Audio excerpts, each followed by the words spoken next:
This will be for the Science of Mind reading. Is it on, or does anything need to be done? Play her. Oh, right now she's using it. Oh dear. Sorry, I didn't realize it was in service.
Good morning, everyone.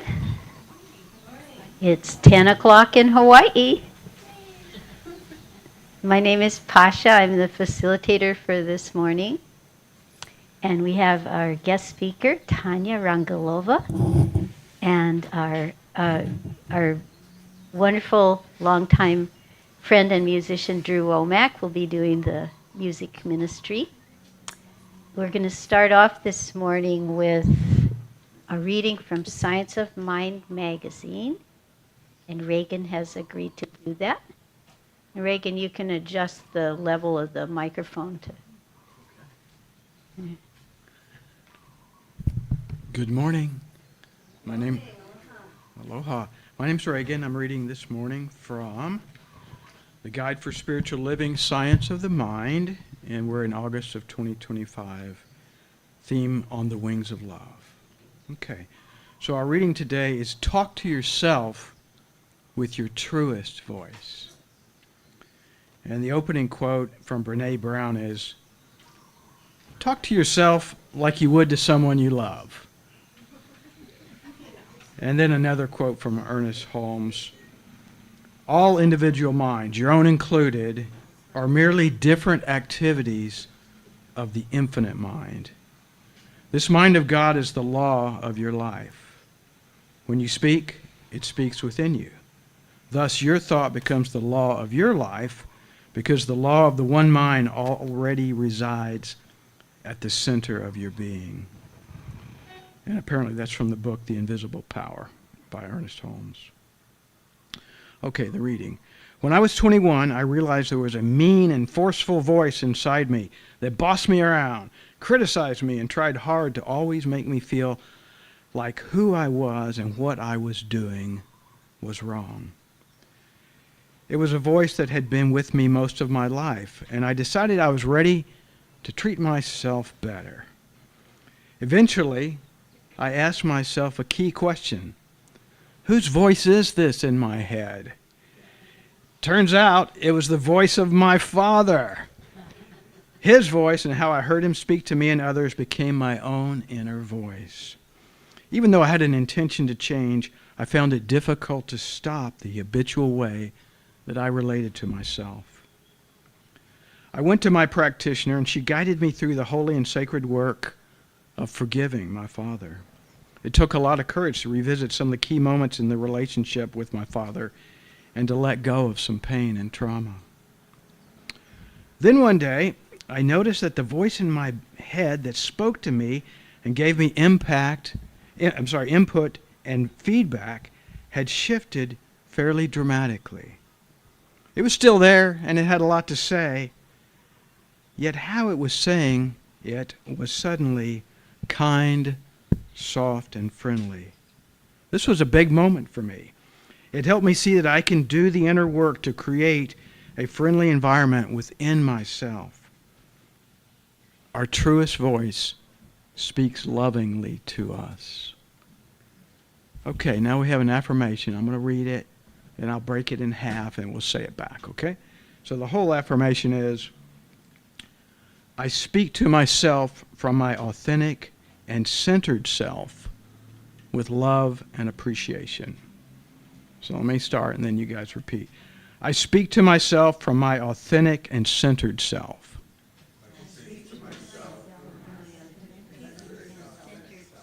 With love and appreciation. Well done, you guys.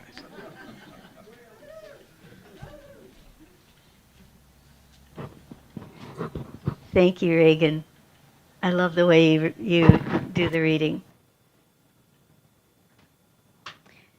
I speak to myself with love and appreciation.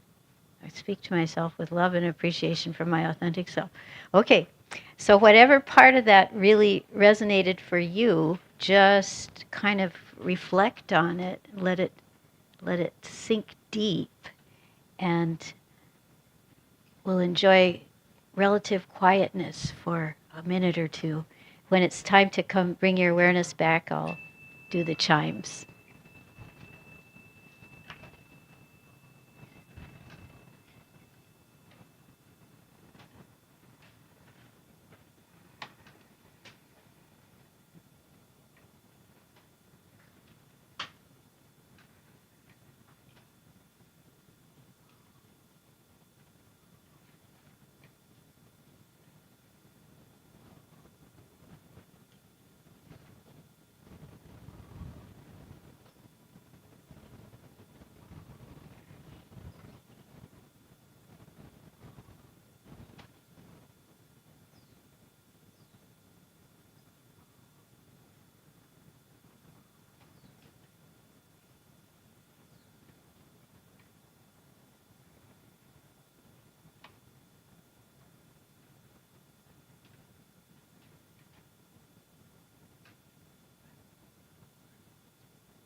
Welcome back, or welcome if you just arrived. Once again, I'm Pasha, this is Tania, and we're about to hear from Drew, our music minister for today.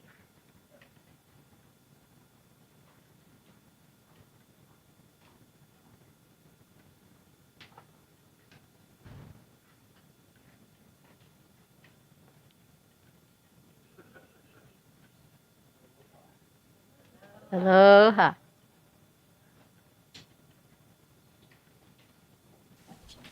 It's good to be back in New Thought. Not that I've had any new thoughts lately, but it's The possibility is always there. This is a song I like to sing in the morning, so still morning.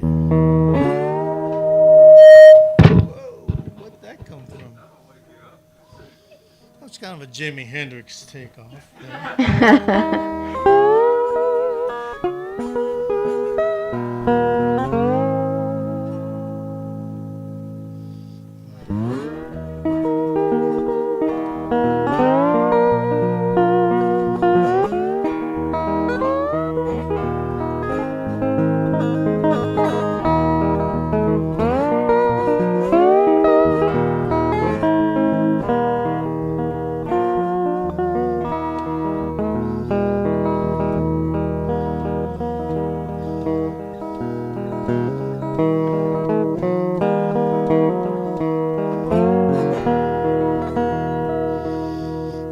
I've seen the morning shining gold, mountain in the sky.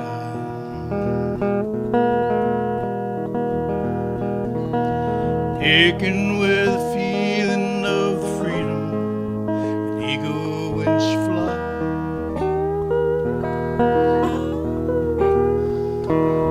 Turning on the world away, smiled upon my soul as I lay down.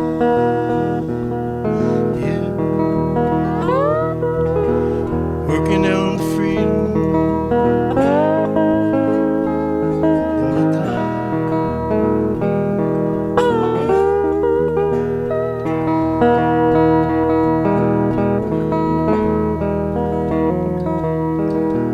Feeling good was easier, anything I'll ever do again.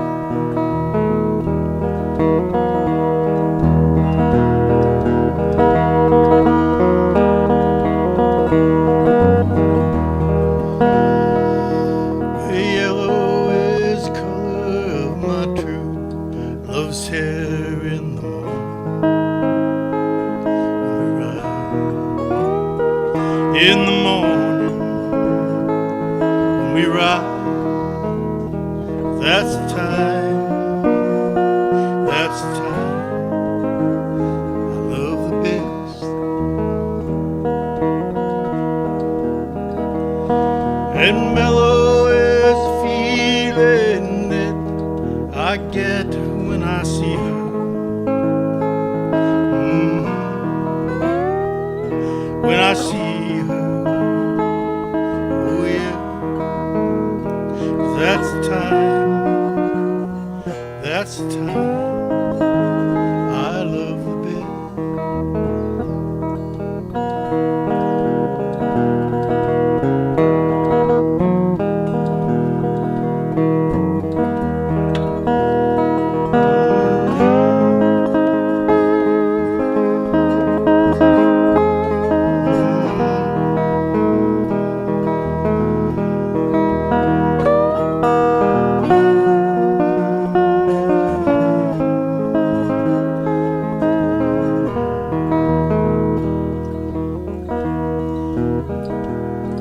And blue is the color of the sky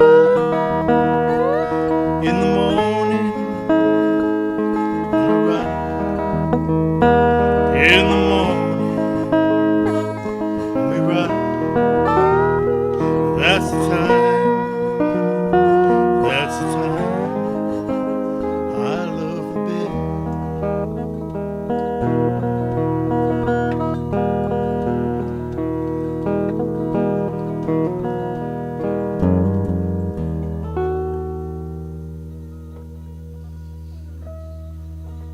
Thank you.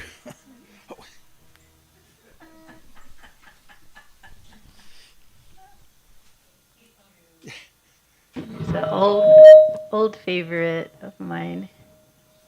I didn't do that. No, it was me. I did it. Sorry. I guess I shouldn't touch anything. Trust that it's all adjusted properly. So I'm going to. Oops, I'm sorry. I have a slightly wet notes that I'm working with due to a little inundation before most of you arrived. um, so my function now as facilitator is to introduce new thought to as an entity, not me, but new thought. And I'm just wondering, do we have any first-time guests today? All right, a number of them. Oh, that's wonderful. Well, so that means I will give the more extended introduction, because if it's all regular people that have heard it a lot of times, then I'll try to shorten it. But it's new for some of you, so the other folks can be patient. Okay, so New Thought has history. I'm talking this particular New Thought Center here in Kona. But in the beginning, we weren't called New Thought. We were a religious science church, and it was 1971, before some of you were born. And back in 1971 in Kona, there were no traffic signals. If you wanted to see that red, yellow, green effect, you had to go to Hilo. Another thing that was different was Kailua Kona was primarily a little fishing village.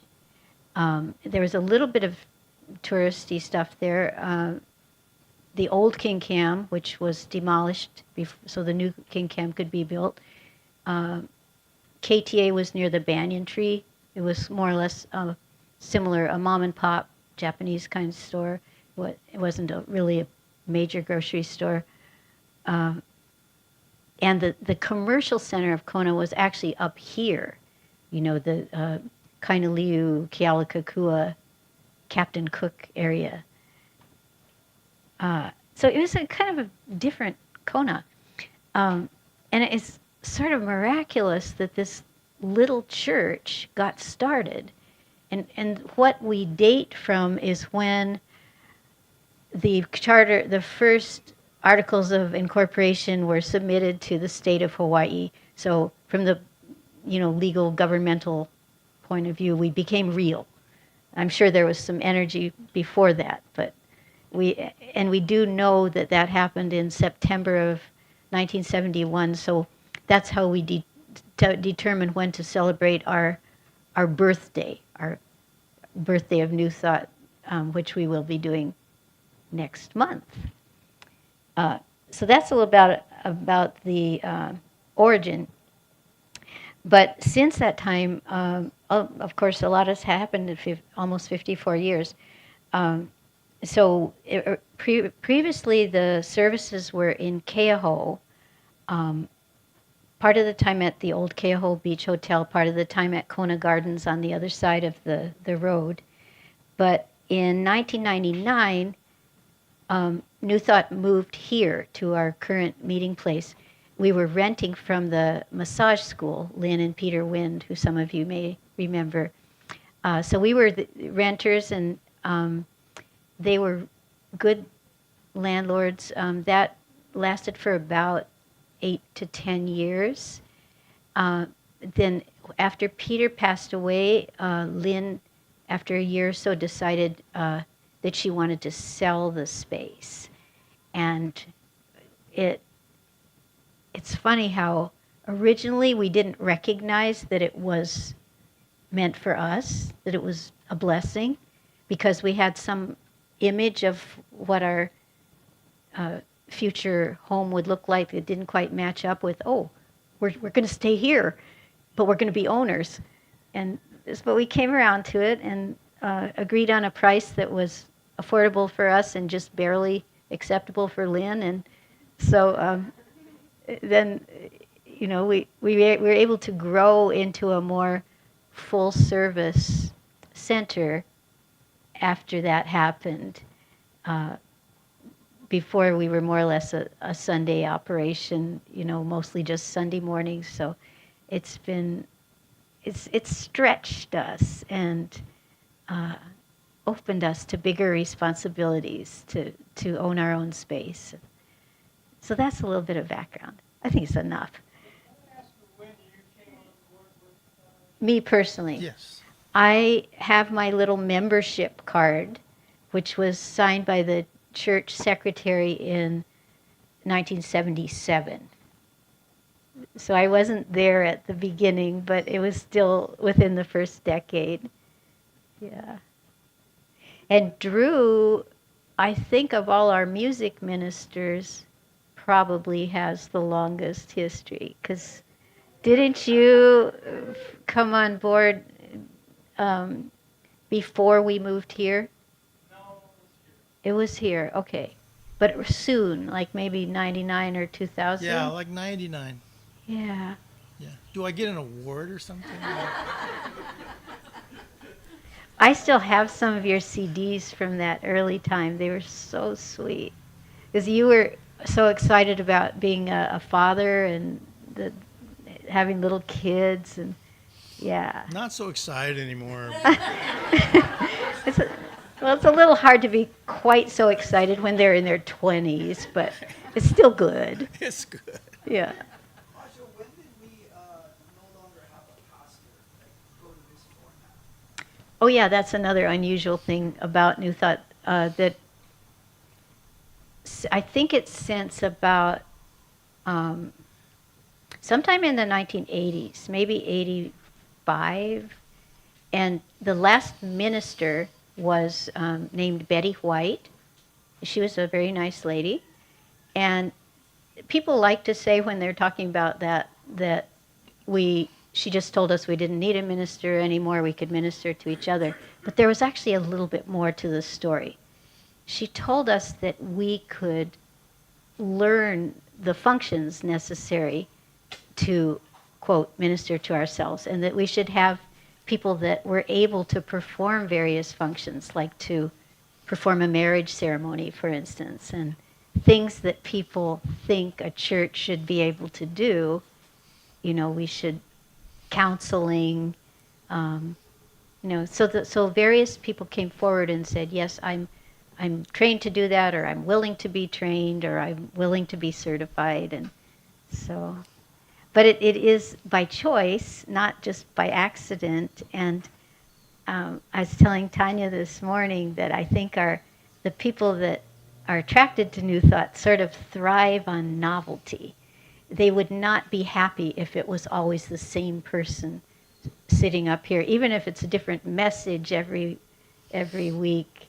They still like the different person, the different energy, the different life experiences that speaker brings. So anyway, I'm sorry, I've got to move on here because I want to give Tania a little bit extra time, but thank you for the questions. And how fortunate that Drew's our music minister this morning, because he can sort of verify most of what I'm saying is true. Absolutely. Has anybody ever gotten married in here? Well, people have been married by representatives of New Thought or the New Thought, the prior incarnations of New Thought, but not here in this spot. Oh, it's a good spot. That would be actually cool. I'll get married. I'm already married. There was a wedding tea here though within the past year. Oh, cool. A gal that comes to the Tai Chi class was getting married, and she started worrying it was going to rain on her shower, so she decided to have the shower under the roof. Yeah, we should do that. Okay, anybody having the inclination to get married, remember, come to us. Yes. Yeah. So, next is that we're going to first welcome our new people, the people that raised their hands, because we have to practice their names. So, first timers, raise your hand again. Okay, can you tell us who you are and how you happen to be here this morning? My name is Glenda Evans, and I live in Kona, and I just spend most of my time as a recluse, and I really want to meet some new people, and this seems to be Welcome, Glenda. Okay, and then we have 3 in a row back here. My name is Tina,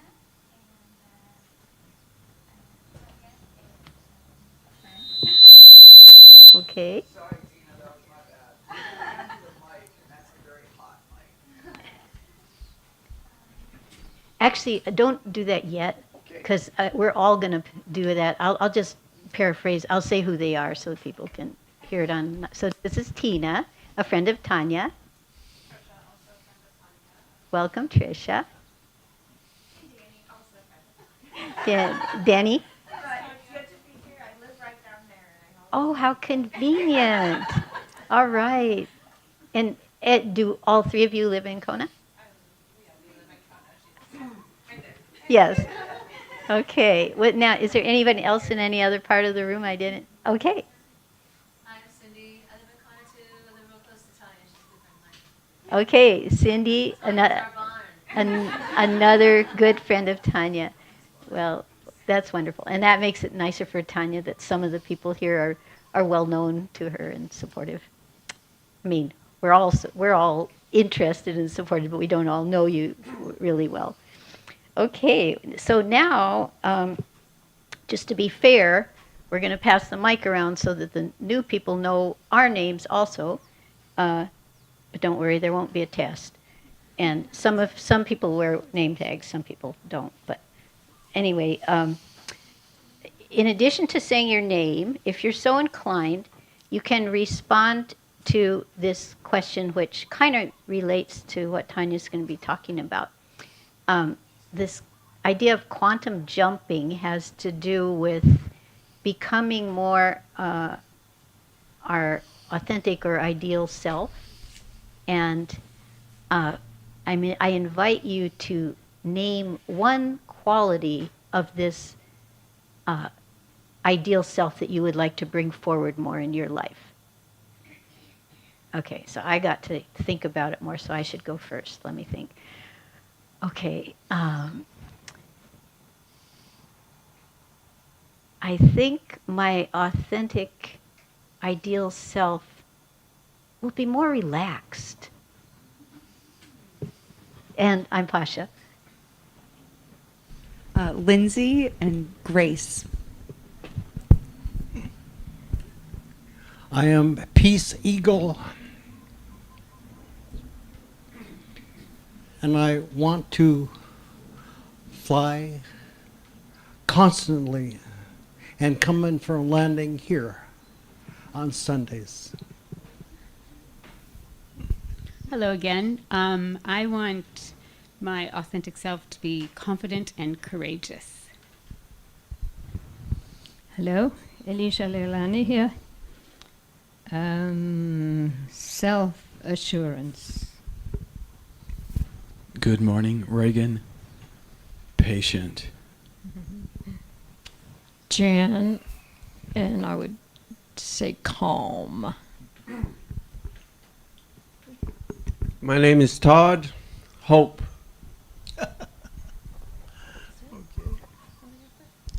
I'm Lauren. I would appreciate a quantum leap with my music.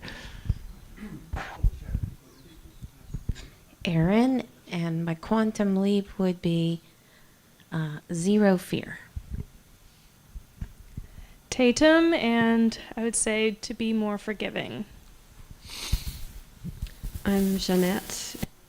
I would say living in abundance. Margie, acceptance. Shelba. To be more accepting of everything. Danny, and always to remain kind and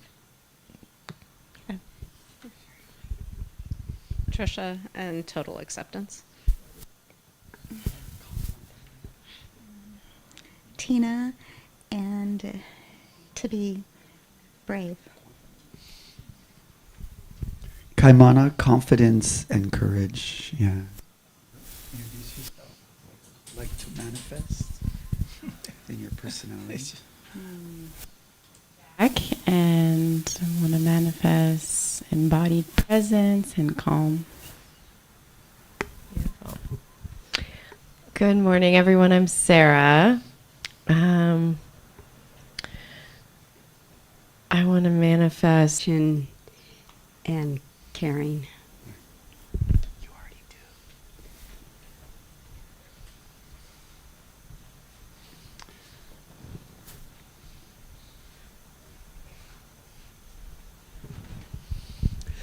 I'm Don, and